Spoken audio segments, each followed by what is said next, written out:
Show, gente. O nosso convidado de hoje diz ter sido pego pela cultura de cancelamento, assunto recorrente aqui no Morning. Como todo mundo sabe, as redes sociais ampliaram a voz de quem trabalha na imprensa e também daqueles que acompanham o trabalho de jornalistas e comentaristas. Esse alcance das redes, obviamente, se estende a todas as áreas. Quantos artistas, por exemplo, já perderam fãs e contratos por causa de declarações que acabaram sendo alvo de uma onda de críticas? Essa pressão exercida sobretudo no mundo digital é um dos temas que a gente vai tratar exatamente agora com o jornalista Leandro Narlock, que viu seu nome envolto em polêmica por uma análise que fez sobre a doação de sangue por homens homossexuais. Fala, Narlock, bom dia pra você, cara. Obrigado por estar com a gente aqui no Morning Show. Bom dia, gente, tudo bem? Obrigado pelo convite. Estamos aí, vamos conversar. Vamos lá, Narlock, eu não queria conversar contigo, falar agora especificamente sobre o seu caso. Eu queria expandir um pouco mais o nosso papo sobre a questão da cultura de cancelamento, né? Algo recorrente na nossa sociedade hoje. Eu queria que primeiro você definisse para nós o que é para você essa cultura do cancelamento e quais implicações a gente tem dela na nossa sociedade. Olha, vamos lá. Me parece, cara, que a cultura de cancelamento é esse costume de que a gente tem que banir, execrar publicamente qualquer pessoa que mostra a menor discordância, principalmente em relação a minorias. Talvez tenha também aí uma cultura de cancelamento da direita, né, em relação a alguns termos e tal, mas não me parece que isso é tão comum, né? É principalmente em relação à política identitária, né, aqueles temas sensíveis aos negros, aos gays, às mulheres, aos trans.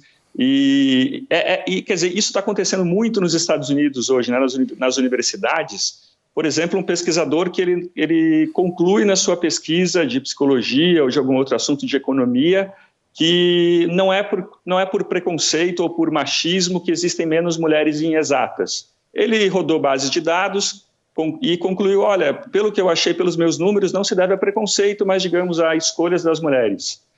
Não tem nada de machismo nisso. É só uma opinião, um dado científico.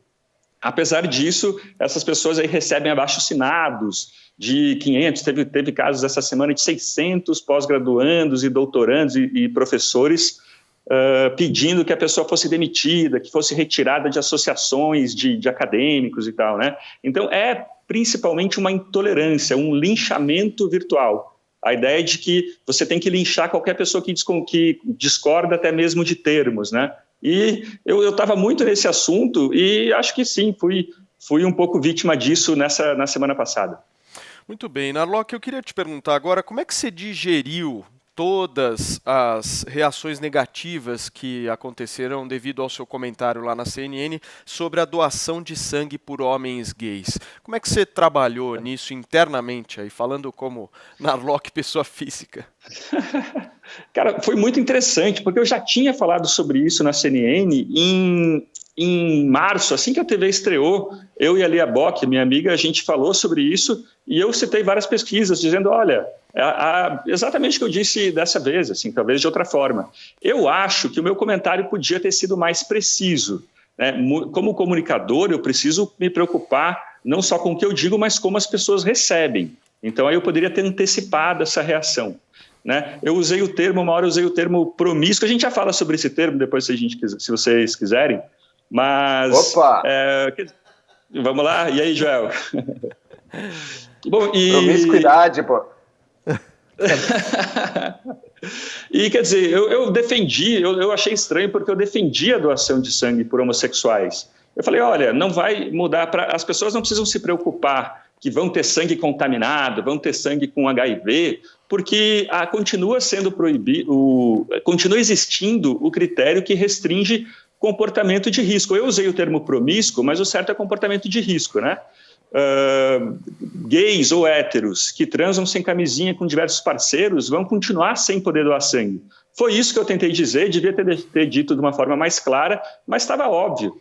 E foi interessante sobre a reação que essa semana muita gente de esquerda quanto o Bolsonaro me defenderam. Eu tô meio aí num fogo, tá muito difícil, viu? Tá uma semana bem interessante. Muito bem. Narlock, nós temos aqui na nossa bancada o Adrilho Jorge, Joel Pinheiro, que você conhece muito bem, Paula Carvalho e o Vini. Eu já vi que a Paulinha está querendo falar. Quer fazer uma primeira pergunta, Paula? Vamos lá. Quero fazer, porque o Narlock falou em relação ao termo, ele citou aí promiscuidade, mas teve uma outra questão a respeito do que seria a orientação sexual e que ele colocou como opção sexual. Queria saber se você continua considerando que opção sexual é uma forma respeitosa de se referir aos homossexuais, ou se não, se agora, depois de ouvir muitas pessoas sobre isso, você considera que foi um erro momentâneo ali, enfim, de trocar o termo correto, que é a orientação sexual, por opção. Oi, Paulinha, tudo bem? Então, tudo bem. Não, eu achei que, olha, tudo bem, eu podia ter usado, esse é o padrão jornalístico, se usa orientação, eu podia ter usado, mas eu pesquisei bastante sobre isso e vi muitos gays defendendo o termo opção sexual. Não tem nenhum problema com isso. Primeiro vamos começar com o seguinte, é ofensa você simplesmente usar um termo diferente? Então, hoje em dia, se a gente não tiver atualizado nos últimos termos que o movimento, que a militância usou, então isso é ofensivo, você vai ser execrado por isso. O movimento negro é interessante, né? A gente tinha a palavra afrodescendente, agora há um resgate da palavra preto, é interessante, né? Então, se eu usar um outro, será que eu tenho que ficar atualizado, porque senão eu vou aí causar fúria nas redes sociais ou ser jogado à fogueira por usar um termo diferente? Agora vamos entrar na questão da opção. Quer? Não, eu ia falar sim, claramente, como você, né, caiu nessa fogueira. Mas você não acha que opção, por exemplo, parte de um princípio que é alguma coisa que você opta e aí, de certa forma, abre, por exemplo, um precedente para a história da cura gay? Então, mas isso é um uso político, né? Quer dizer, você, como um cientista, como um jornalista, eu tenho que pensar no que acontece e não no uso para a justiça social, para o preconceito desse termo. A Masha Gessen é uma jornalista da New York e trans, ela falou bastante sobre isso, ela fala o seguinte, olha, a ideia de orientação sexual, ela foi muito útil para o movimento gay. Porque se você nasce gay, as pessoas têm que te aceitar, elas têm que te garantir direitos. Né? E ela fala, olha, isso foi excelente para o movimento gay, ajudou de fato a conter a discriminação e a garantir direitos para os gays. Ocorre, diz a Masha Gessen, que isso simplesmente não dá conta de toda a realidade das experiências homossexuais. O termo orientação, e é engraçado que o termo orientação ele não significa exatamente comportamento sexual. Eu posso me orientar como homossexual, mas eu posso viver numa família hétero, ter uma mulher e filhos. Certo? Então é diferente. O nome é homens que transam com homens. Eu posso me enxergar como hétero e transar com homens, segundo a terminologia do movimento. E, quer dizer, por exemplo, talvez digamos você que seja bissexual, não? Fluido. Não, o termo certo é HSH, homens que transam com homens, ou MSM, mulheres que transam com mulheres. Isso é comportamento. A vida sexual é comportamento. Né? Mas não existe uma condição sexual definida, clássica e total. A orientação sexual é respeito à sua disposição, aos seus desejos, né? Mas o comportamento é diferente. Pois é, mas a questão que se coloca é muito simples. Tem um princípio progressista, extremamente progressista, que é o princípio da fluidez sexual, aquele oriundo daquele pesquisador Alfred Kinsey, né, da fluidez, do 0 a 6. Ou seja, as categorias binárias, homossexual, heterossexual, inclusive bissexual, teriam sido ultrapassadas. E nesse contexto de fluidez, se você gosta de homens e mulheres, mais de uns ou mais de outros, você pode sim colocar a opção sexual como um termo valorativo. É muito simples. Assim como você, Narlock, colocou de maneira muito clara a questão da promiscuidade ou de uma liberdade sexual maior no seu comportamento, dizendo o seguinte, homens são mais promíscuos, quer sejam hétero ou gays. Por uma questão muito simples, o hormônio do desejo é testosterona, gente. Testosterona dá 10 vezes mais nos homens que nas mulheres. Então a gente tem uma tara eventual maior nesse sentido. Agora, você usar esses termos e ser proibido por dizer simplesmente alguma coisa que persegue a verdade, é a castração do politicamente correto. E aí vai minha pergunta para você, Narlock. Como é que se faz jornalismo hoje, sendo que você tem uma espécie de novilíngua imposta de termos que você pode usar, de ideias que você pode usar, senão você é castrado, cortam sua língua e a sua cabeça, como cortaram a sua. Como é que se faz jornalismo nesse ambiente ditatorial do politicamente correto hoje? Pois é, Adriles, é muito difícil, né? Só antes, terminando a resposta da Paulinha, claro que existe orientação. Na verdade, a própria palavra orientação, se a gente for ver, ela é meio homofóbica, porque, afinal, orientar-se é guiar-se por. Guiar-se por tem aí um ato de opção minha, entendeu? Então, talvez a gente precisasse de uma outra palavra em vez de orientação. Enfim, é claro que existem gays que nasceram assim, que lutaram. Eu lembro da minha escola, tinha um garoto que ele era gay, todo mundo tirava sarro dele e dava para ver que ele lutava com aquilo o dia todo, a vida toda, entendeu? Mas isso é diferente, por exemplo, aí de vai que eu termino com a minha noiva. A minha noiva me deixa falar, você não está mais trabalhando na CNN, agora não te quero mais. E daí eu vou numa festa com o Joel. A gente usa aquelas drogas que o Tim Maia dizia que, bem, dá certas vontades. Daí ali vai ser uma opção, entendeu? Nesse caso vai ser uma opção. Tudo pode acontecer. Mas veja um ponto, Narlock, veja um ponto aí. Orientação é uma coisa, né? O seu comportamento é outra. O que uma pessoa diria, olha, é o seguinte, talvez a orientação até mude durante a vida, e isso não tá comprovado. Quem sabe mude, mas não é uma escolha da pessoa. Lógico que está comprovado, tem fluidez sexual. Eu tem muita gente que vai para lá e vai para cá o tempo hoje. todo. Ô, Adriles, eu opto pela minha roupa. Eu não opto, amanhã eu vou ser gay, amanhã eu vou ser bi, não, hoje eu vou ser hétero. Sim. Não é uma opção. Opta sim. Se você tem uma sexualidade fluida, se você tem uma transformação, olha, a pessoa não escolhe. Se você tem uma sexualidade fluida, você pode optar. Adriles, Narlock, só te explicar um pouco aqui sobre o Morning Show. Toda vez que vem essa questão da sexualidade, nós temos um poeta aqui que fica à flor da pele e, infelizmente, interrompe as pessoas aqui. Desculpa. Então, eu gostaria de pedir a última vez nesse programa a colaboração de Adriles Jorge. Eu sei que esse tema é uma coisa que mexe contigo, mas aguenta aí que nós queremos ouvir as outras pessoas também. Quem estava falando, até me perdi. Acho que era o Narlock. É porque ele estava respondendo a minha pergunta. Quem me interrompeu foi o Joel. Vai, Narlock. Vamos lá. Enfim, eu acho o seguinte, grande parte dos gays o são por orientação. Isso é correto. Em relação a HIV, quer dizer, a gente tem que pensar em comportamento sexual, em as suas atitudes sexuais. E aí pode sim entrar a opção. De qualquer forma, é um termo que a gente pode discutir, exatamente. Entendeu? É tempo aberto. Enfim, vamos lá, a pergunta do Adriles. Pois é, Adriles, é muito difícil, né? Eu acho que, assim, cada vez mais a gente precisa até, às vezes, ser meio óbvio e falar, eu sou a favor, eu estou defendendo. Eu vejo muito isso, assim, na televisão, em todos os canais, esse pedágio, né? Parece que as pessoas estão pagando pedágio, deixando tudo muito óbvio, que elas são a favor da tolerância. Eu não gosto muito desse jornalismo lição de moral.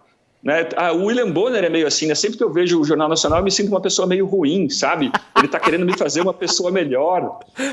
Se eu quero me tornar uma pessoa melhor, eu vou para a igreja, eu vou fazer terapia, entendeu? Eu não vou assistir as notícias, entendeu? Aprenda com o William Bonner, Leandro, aprenda. Pastor William Bonner. Ser uma pessoa mais responsável. Posso fazer a pergunta? Vamos lá, Vini. Vamos lá, Narlock.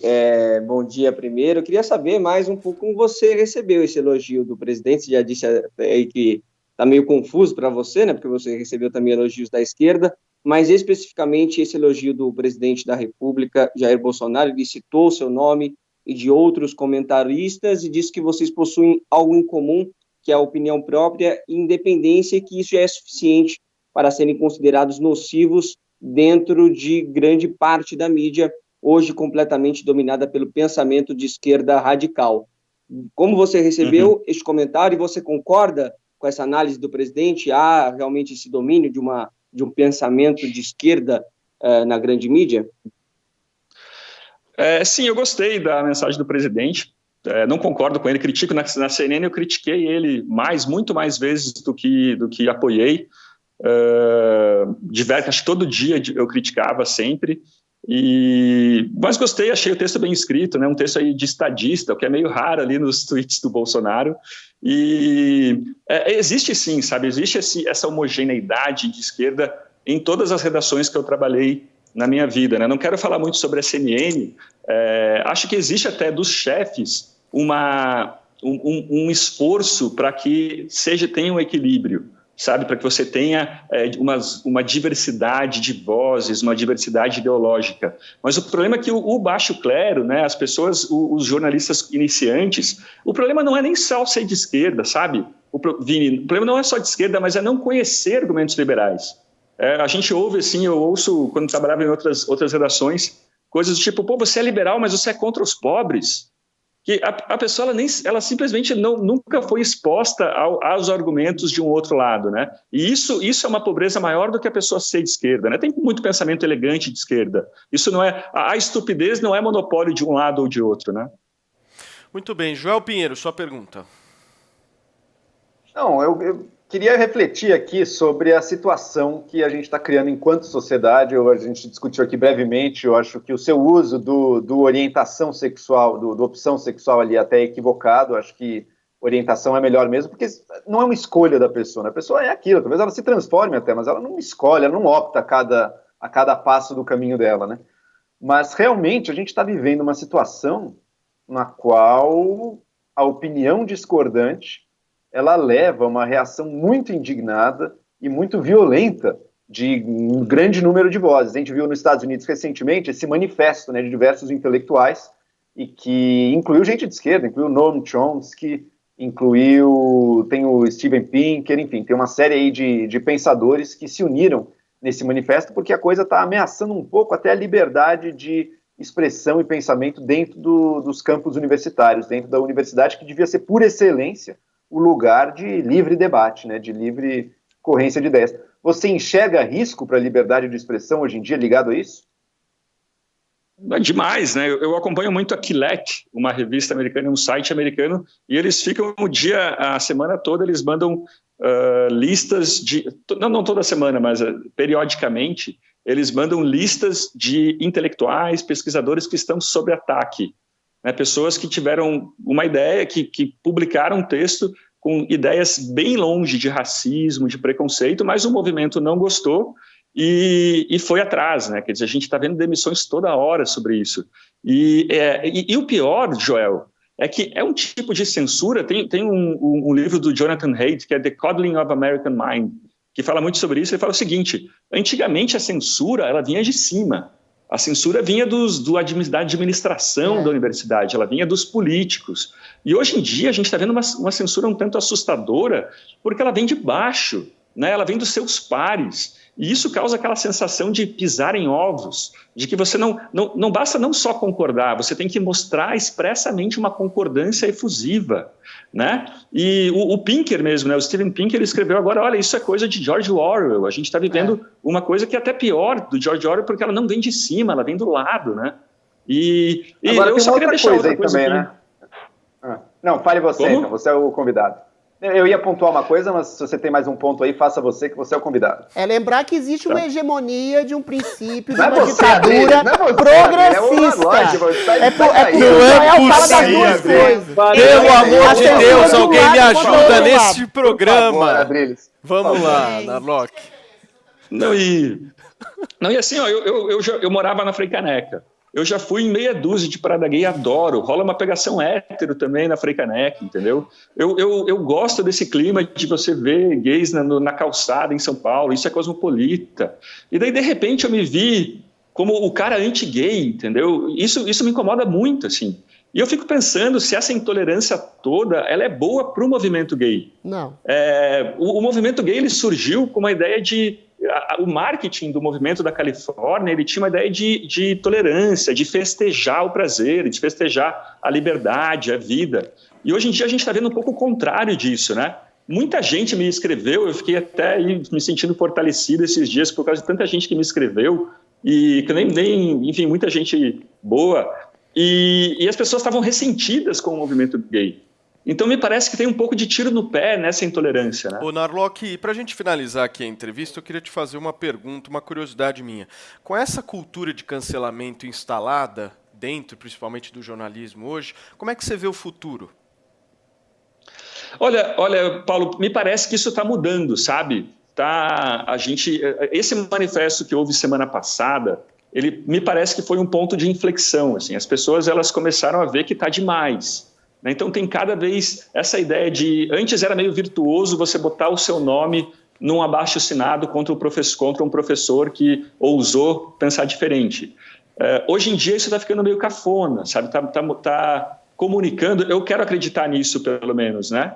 Que está ficando meio feio você agir dessa forma porque está conotando uma intolerância, né? Que você é intolerante, que você não gosta da diversidade de ideias. Então eu quero acreditar que a gente está passando dessa fase, dessa fúria aí contra a heresia politicamente incorreta e vamos chegar no meio termo, né? Talvez a gente tenha ido muito proposto décadas atrás, né, em ignorar todas as bandeiras das minorias. Hoje em dia a gente está no outro oposto e tomara que a gente chegue no meio termo em relação a isso tudo. Muito bem, deixa eu agradecer aqui a participação no Morning Show dele, Leandro Narlock. Narlock, muito obrigado pela entrevista de altíssimo nível que você deu aqui para o nosso programa. Valeu, até a próxima. Valeu, gente. Obrigado mesmo. Até mais. Valeu. Bom programa.